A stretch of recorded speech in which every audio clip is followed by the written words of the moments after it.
কি বুঝার কথা। কি রে রামা, তোমার কি হয়েছে? কি হয়েছে মা?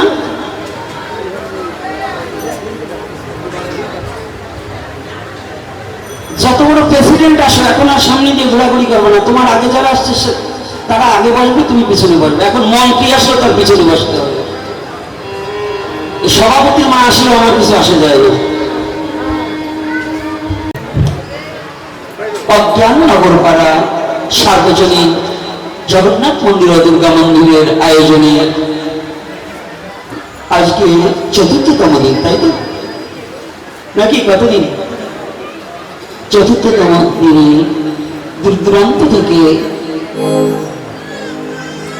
ভাগবত পিপাসু ভক্ত ভক্তিমতী মা ও বাবার আমার যারা ছুটে এসেছেন, সবার রাতনচরে হতভাগা দাসে সচ্ছদ্র নদী জ্ঞাপন করছে। আমি তার সঙ্গে অনুরোধ করবো, চরণে হাত থেকে বলবো প্রত্যেকটা মায়ের মস্তকগুলো ঢেকে বসতে হবে।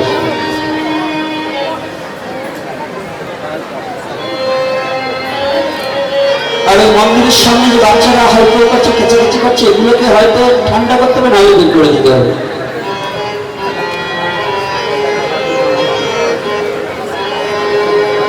যারা বাচ্চা নিয়ে এসেছেন, নিজের বাচ্চা নিজে কন্ট্রোল রাখবেন। আর মায়েদের অনুরোধ করে বলছি, কারো যেন মস্তক থেকে কাপড়টা না পড়ে যায়, মস্তকটা ঢেকে বসে রাখবেন।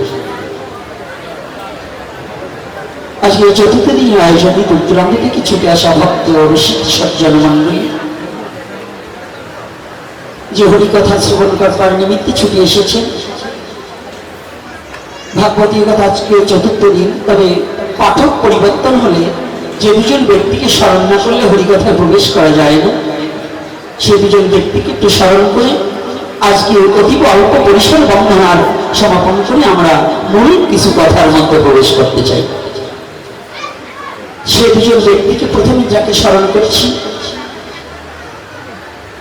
সর্বজন বন্ধেয় সনাতন ধর্মের মধ্যে পৃথিবীর সৃষ্টি অবলম্বী এই ভক্তি, যিনি সর্বশ্রেষ্ঠ মায়াতনী ব্যক্তি, তিনি আর কেহ নয়,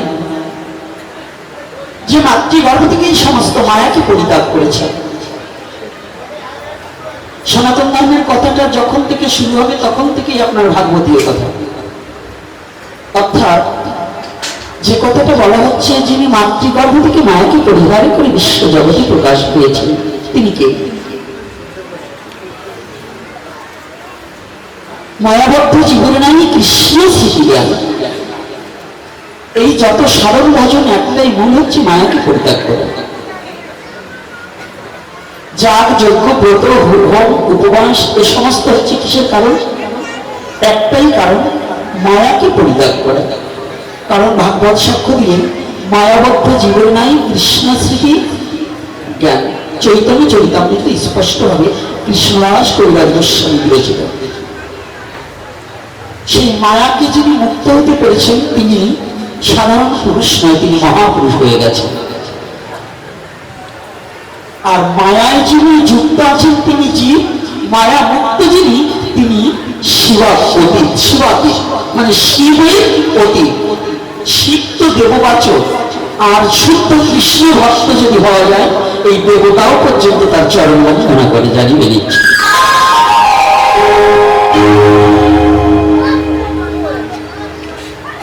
কথাটা কি বোঝা যাচ্ছে তো? রাধে রাধে, কথাগুলো বোঝা যাচ্ছে মা? সাবধান, কথা বললে কিন্তু আমার কথা অন্যদিকে চলে যাবে। একদম শান্ত মাথায় যতটুকু সময় আপনাদের চরণ প্রান্তে বসে থাকি, এই মূর্খকে একটু সুযোগ করে দিবেন যেন আপনাদের চরণ প্রান্তে একটু থাকতে পারি। এ ব্যক্তিকে যে মাতৃগর্ভ থেকে মায়াকে পরিহার করেছে, পৃথিবীতে আসতে হয়নি, কোনো ভজন করতে হয়নি। আজকে আমাদের সাধু হতে হয়, দীক্ষা গ্রহণ করতে হয়। আজকে আমাদের গোসাইদের ভালো ব্যবসা আছে, এক বাড়িতে পুজো করতে গেলে বলে দীক্ষা নিয়েছিস, করছে না, বলছে তোর অদীক্ষিত পূজা কোনো কাজে লাগবে না, এবার আগে আমার কাছ থেকে দীক্ষা নিই। যখন যেমন সদ্গুরু পাওয়া যায় না, এখন পেয়েছিস আমাকে, দীক্ষাটা নিয়ে নি। আর আমাদের ভাগবত প্রারম্ভ থেকে, প্রবেশ পথ থেকে ভাগবতের যিনি প্রবক্তা তার কাছ থেকে আসছে, তিনি কিন্তু মাতৃগর্ভ থেকে প্রকাশ পেয়েছেন যখন, তিনি কিন্তু দীক্ষিত ছিলেন না। অদীক্ষিত অবস্থায় কুশাকুশি কৌমণ্ডলী নিয়ে হরিভজনের উদ্দেশ্যে রওনা দিয়েছিলেন। তিনি কেন? তিনি আর কেহ নয়, কৃষ্ণ দ্বৈপায়ন বেদব্যাস স্বপুত্র শ্রী সুখদেব গোস্বামী প্রভুপাদ। তিনি প্রণাম জানাই তারা যিনি মাতৃগর্ভ থেকে প্রকাশ পেয়ে সাথে সাথে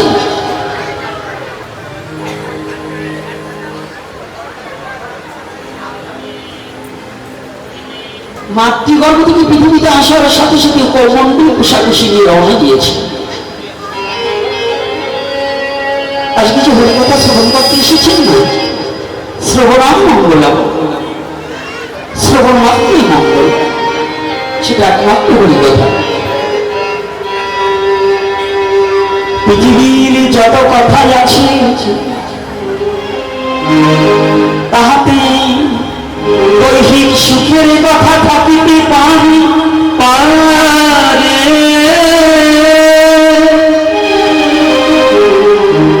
নিজের এককভাবে আত্মচিন্তা থাকিতে পারে, কিন্তু হরিকথায় কোনো একক চিন্তা নেই, সার্বিক চিন্তা।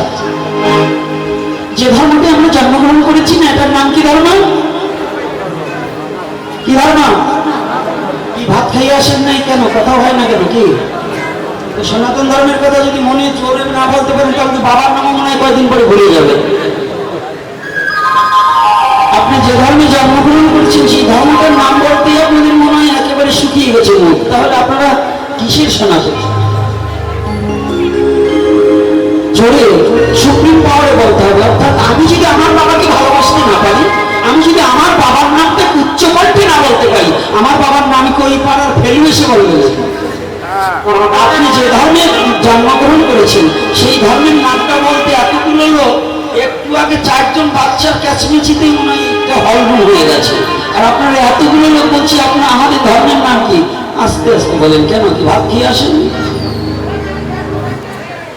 খাবার বেলায় তো বসলে আমরা কম খাই না।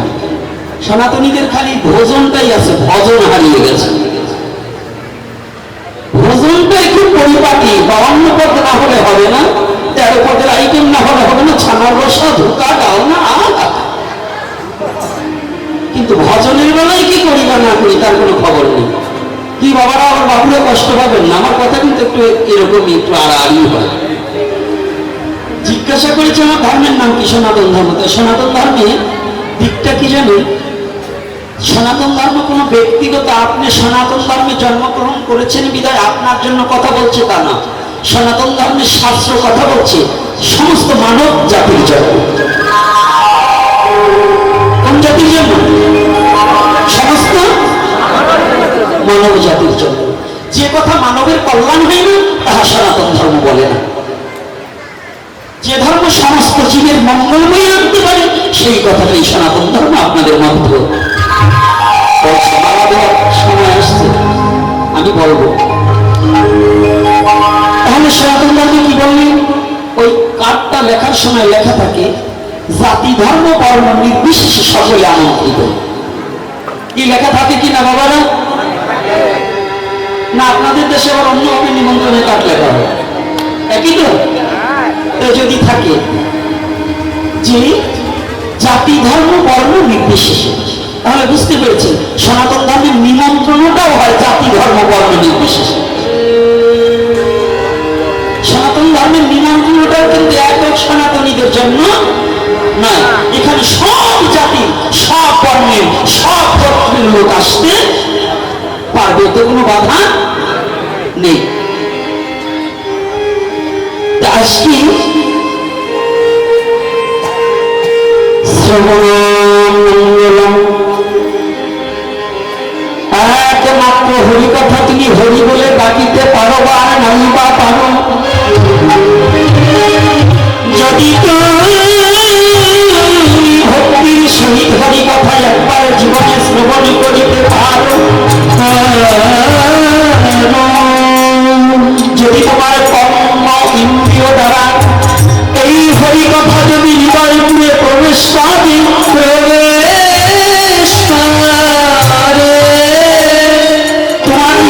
যত অন্ধকার আছে সমস্ত দূরীভূত হয়ে দিব্যজ্ঞানের হৃদয় হয়ে যায়।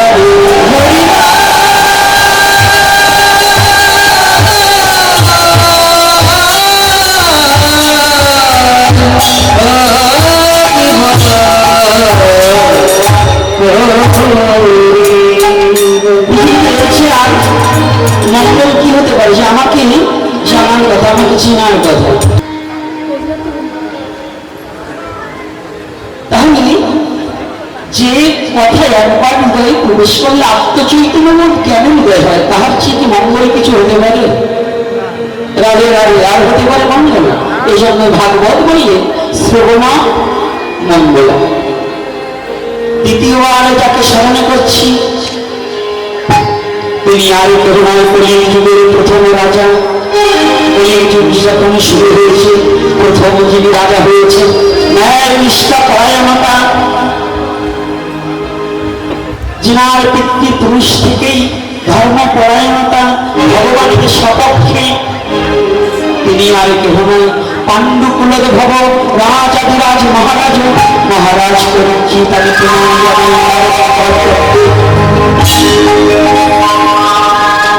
আর আপনারা এই দুজনকে প্রণাম জানালাম। আর একটা নিবেদন আপনাদের রাতুল চরণে। আমি মহামূর্খ দুরাচার, বিদ্যা বুদ্ধি নাই আমার, তবে শুনেছি পুরাণে মহিমা দেখালে অসম্ভব সম্ভব হয় যদি সাধুগুরু বৈষ্ণবের কৃপা হয়। আপনারা সেই সাধুজন সজ্জন বৈষ্ণবজন কৃপা করবেন।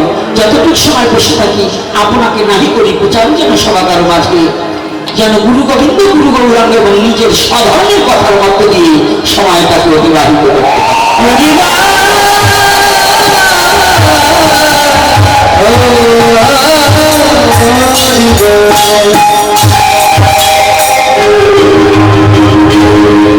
আজ এই হরিকথার আয়োজন করা হয়েছে জগন্নাথ দেবের রথযাত্রা উপলক্ষে। আজকে লিখে দিয়েছে সার্বজনীন দুর্গা মন্দির, আর আমি সর্বপ্রথম বলেছি জগন্নাথ মন্দির ও দুর্গা মন্দির। তাহলে আপনাদের লেখার আমার বলার মতো একটু বিভাজন হয়ে গেছে, কিন্তু না, আপনাদের লেখাটাই ভুলে গেছে। কারণ যখন উৎসব হবে, জগন্নাথ মানে জগতের নাথ, সাক্ষাৎ ভগবান, তাহলে দেবতার নামের পরে কিন্তু ভগবানের নাম হবে না, ভগবানের নাম আগে হবে, পরবর্তীতে দেবতার নাম হবে। হরি বল হরি বল। আর আমার মায়েদের অনেকের মস্তক ফাঁকা হয়ে গেছে, ওর অভ্যাস নেই তো।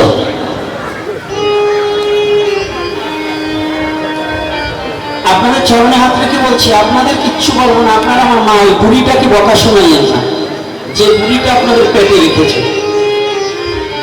কারণ আপনি যদি আজকে অভদ্র ব্যবহার করেন, আপনাদেরকে কিচ্ছু বলবো না, কারণ আপনি আমার মা।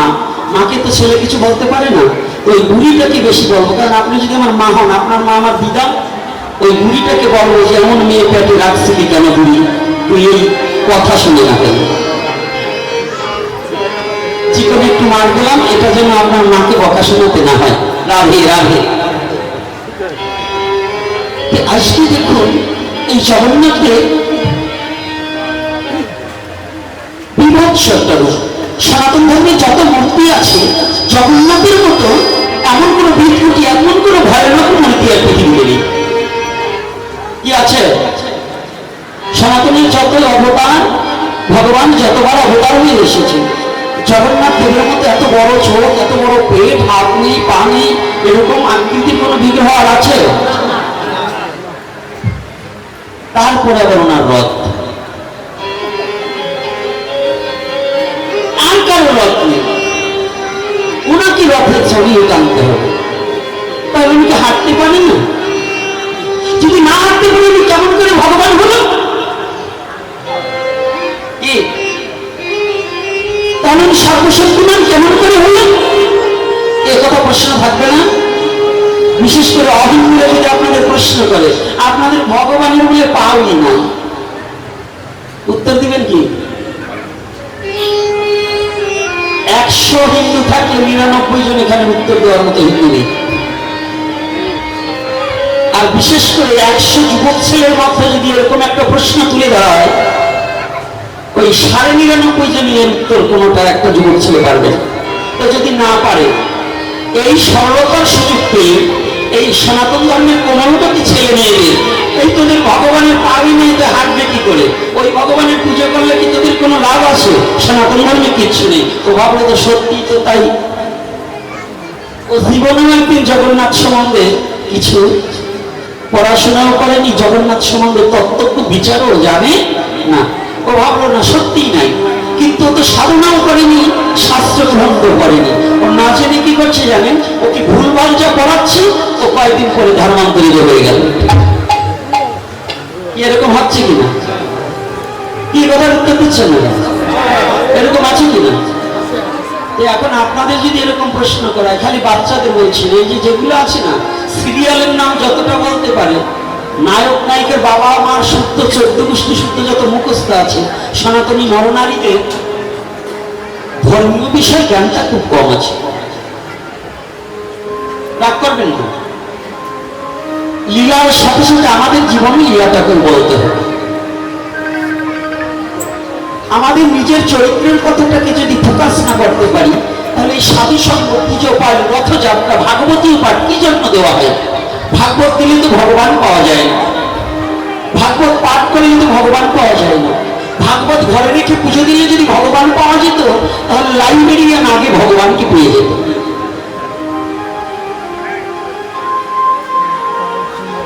তাহলে ভগবানকে পাওয়ার উপায়টা কি এবং ভগবানকে কি করে খুঁজতে হবে, এই তত্ত্বটা এটাকে আমাদের আগে অনুভূতির জগতে নিতে হবে। শুধু মালা তিলক পরিত্রাণ কপি নাটলাম, বাবাজি হলাম, ব্রাহ্মণ হলাম, এতেই ভগবানকে পেয়ে যাবো না।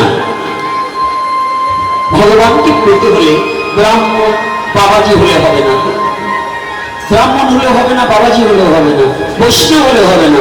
ভগবানকে পেতে হলে ভক্ত হতে হবে। রাধে রাধে। ভগবানকে পেতে হলে কি হতে হবে বাবা? ভক্ত হতে হবে। তাহলে ওখানে আলোচনাটা পরে করি, এবার একটু রাধা মাধব কীর্তন করি, তারপরে আমরা যাই আলোচনার ভিতরে। নাকি রাধা মাধব কীর্তন করবো? সকলে পারবেন তো? ভগবান কাদের কাদের হাত দিয়েছে, হাত